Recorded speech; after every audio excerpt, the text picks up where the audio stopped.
This is DRF Race of the Day. Hi, everybody. Dan Illman and Mike Beer, the DRF Race of the Day for Wednesday, April the 7th, race number 7 at Keeneland. Let's throw up the field for a wide open allowance race. It's a non-winners of two other than for fillies and mares going 1 mile and a 16th on the turf. And you can download free formulator past performances on the Race of the Day event page at DRF.com. Access them, handicap along with us. It's an overflow field, Mike. The number 3 Tuned dropping out of 2 graded stakes races at Gulfstream. The problem with Tuned might be her running style. She is a one-run closer that needs some pace. Yeah, she does need a setup, and then she needs a clean run into it. She's, certainly a contender here. I agree with you, Dan. I think this is a pretty wide open race. A lot of horses can win. I suspect you'll be asked to take a short price there on number 11, Pocket Square.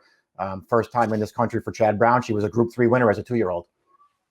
As we take a look at the Timeform U.S. Pace Projector, not sure where Pocket Square is going to end up, as she is a European invader. But we know that the number 1 Flabbergasted is likely going to go to the front. This was a gate-to-wire winner in her final start as a 3-year-old, and I thought she did some good things over the wet turf course that day. She went fast early, she held on, and if she can get to the lead in a blue bar scenario, she could be very tough.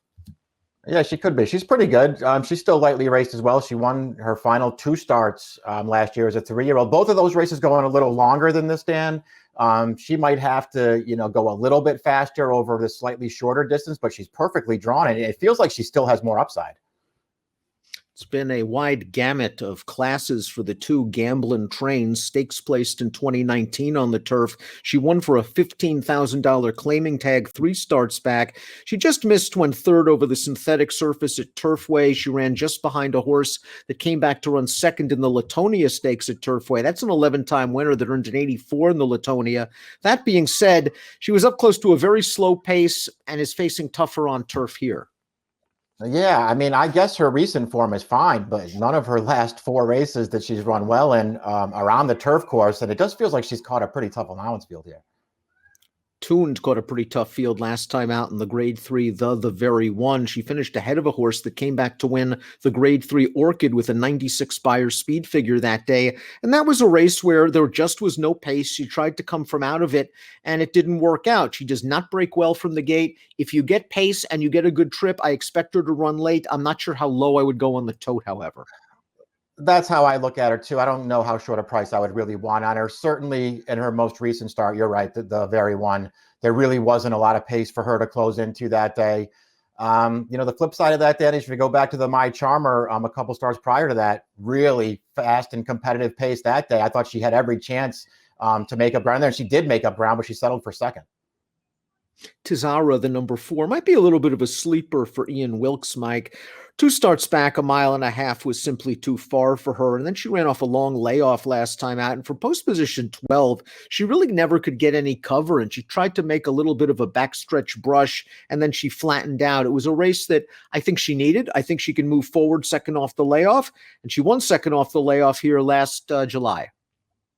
Yeah, she did. She has the prior win over the Keeneland turf course. I guess that's a good thing. That's also her career best by her speed figure and winning that day. I can certainly get behind your take on her most recent race, Dan. I kind of looked at it the opposite way. I didn't think she ran well at all in there, and it sort of turned me off to her, but she's a big price. Let's talk a little bit about 5, Choate Bridge, who came off the layoff with a win against one other than at Gulfstream. Then you just missed at Gulfstream as the chalk. And last time out, a little bit of trouble that day. Really, the line doesn't look very well. Can you make an excuse and say, draw a line through it and go back to those 82 buyers? I think you can give her at least some kind of an excuse last time, Dan. First of all, she's a horse who can be, relatively handy and race forward in her races. In that spot, they rated her right from the break and took her back off the pace. She wound up, down inside and behind horses, and ultimately just had to check pretty hard off of heels at the top of the stretch. I don't know if it's fair to say that she was going to win that race or be, even that close at the end, but she certainly lost all chance at the top of the stretch. And after that, Lannery just didn't ask her for anything. One of my long shots in here, I think the 6 Loving Moment might be able to get a piece of this at a big price.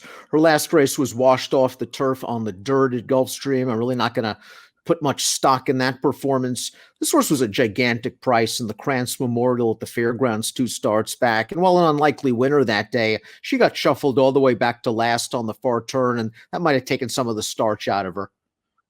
Yeah, she didn't get a good trip in that race, and that was a really good field for her to be running in at a big price. The question still remains, I guess, just how good she is. Certainly, she's going to be a big price in here, so I'm not going to sit here and knock her. That win, the last time she won on turf at Mountaineer, though, Dan, I know she won by 100. You have to go back and formulate and look up the field she beat. It was just an awful field of horses, and this is actually a really good field. Naomi Broadway, the number 7, 50-1 on the morning line, raced off the layoff last time at Turfway. Didn't make much of an impression. She hasn't beaten a horse in her last 2 starts. Not a lot of early speed. She's got to improve in a hurry. I mean, she's hard to make a case for it here, and she's 50-1 on the morning line. Speaking of in a hurry, here's her last start at Gulfstream Park. This is her first start in almost a year. So she certainly could have used this race. She was able to save ground throughout. She's going to make a little bit of a run in upper stretch and poke her nose into second and flattens out just a bit in the final 16th. A useful effort to be sure. This looks like one of those McGahee types that might be getting better as they get older. Yeah, I agree with that. She ran fine in here considering how long she was away. The winner of that race, the Chad Brown trained favorite, came flying through the stretch. She had no chance with her. The runner-up in that field, a Bill Mott trained horse, is also very good. I thought this horse ran well last time.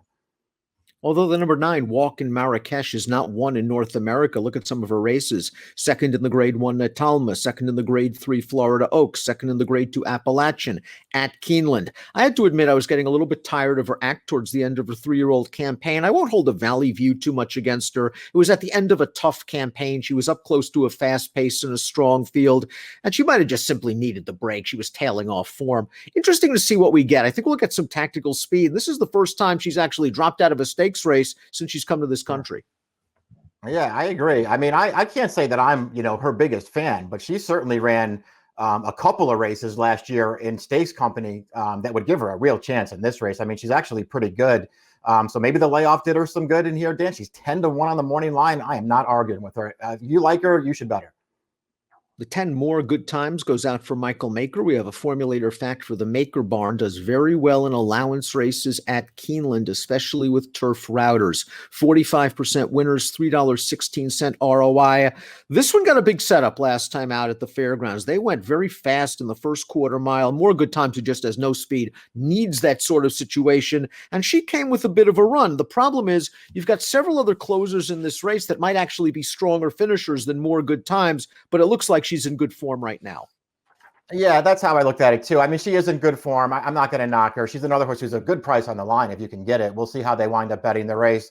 I just wasn't thrilled with her, Dan. The one time when she ran against Flabbergasted last September, I mean, I didn't think she ran well at all that day, although she was closer to the pace, so maybe she just got the wrong ride. First time off a long layoff, first time against older horses, first time North America for the 11 Pocket Square, also first time Lasix and Chad Brown. We know Chad excels with these European imports. This really looked like she was going the right way, Mike, as a 2-year-old. She won a Group 3 in France. She came back in the Musadora, her one and only start last year. She didn't do much running in that race at all, and then she disappeared again. So it'll be very interesting to see how fit she is coming out of this race.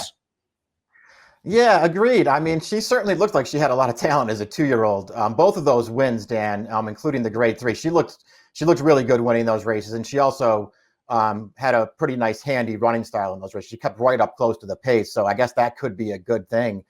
But again, I mean, she only ran once last year. Now she's a 4-year-old. Who knows, what happened to her last year and how good she's going to come back, and you're going to be asked to take a short price on her. Broadway Lady is the number 12. She comes out of that More Good Times race at the fairgrounds where the pace was very fast, and Broadway Lady, like More Good Times, came from off of it, and she just missed. And the winner of that race in pretty good form came back to find a nice spot against Stakes Company at Sam Houston, winning with an 82 buyer speed figure. Tough outside post. I guess they're going to drop in, hope for a little bit more pace than Timeform US expects. Yeah, we'll see if she can get another good setup here. Her recent form is fine. I can't knock this horse. We'll see if she can get a trip in this race. I kind of preferred the other Cassie horse, Dan, the one who's better drawn down towards the inside with speed, but this horse is okay. We take a look at our top picks for the Wednesday race of the day. And Mike, the 13 More Than Unusual only needs one scratch to get in. If she does get in, she's going to be a very strong contender based on what we saw in her 4-year-old debut. Just a brushing win at the fairgrounds with a fig. And she did some good things last year, especially at Keeneland. Yeah, I liked her last year. I thought she ran some good races. She certainly did come back with a really nice win off the layoff last time. Listen, she needs a scratch to get in. It seems like it's certainly possible that she gets one. And if she does get in, then she was just the horse that I wanted in here. We'll see how much money she takes. If she's too short, obviously, I would probably look elsewhere. But she's around that morning line price. I could bet her. I won't take much less than 3-1, if any less than 3-1 on Pocket Square. I like that score in France at a 2-year-old. I was disappointed with her one start at 3. It's regroup time for Chad Brown. We'll see what we get from her. Tuned is the kind of horse that needs pace. Flabbergasted, on the other hand, is going to be really tough. It'll be interesting to see if she goes off at 6-1. That might be the right play. 11-3, 112 for me. Mike's going with the horse on the AE list, but only needs one scratch to do so. It's the Wednesday race of the day at Keeneland. Good luck.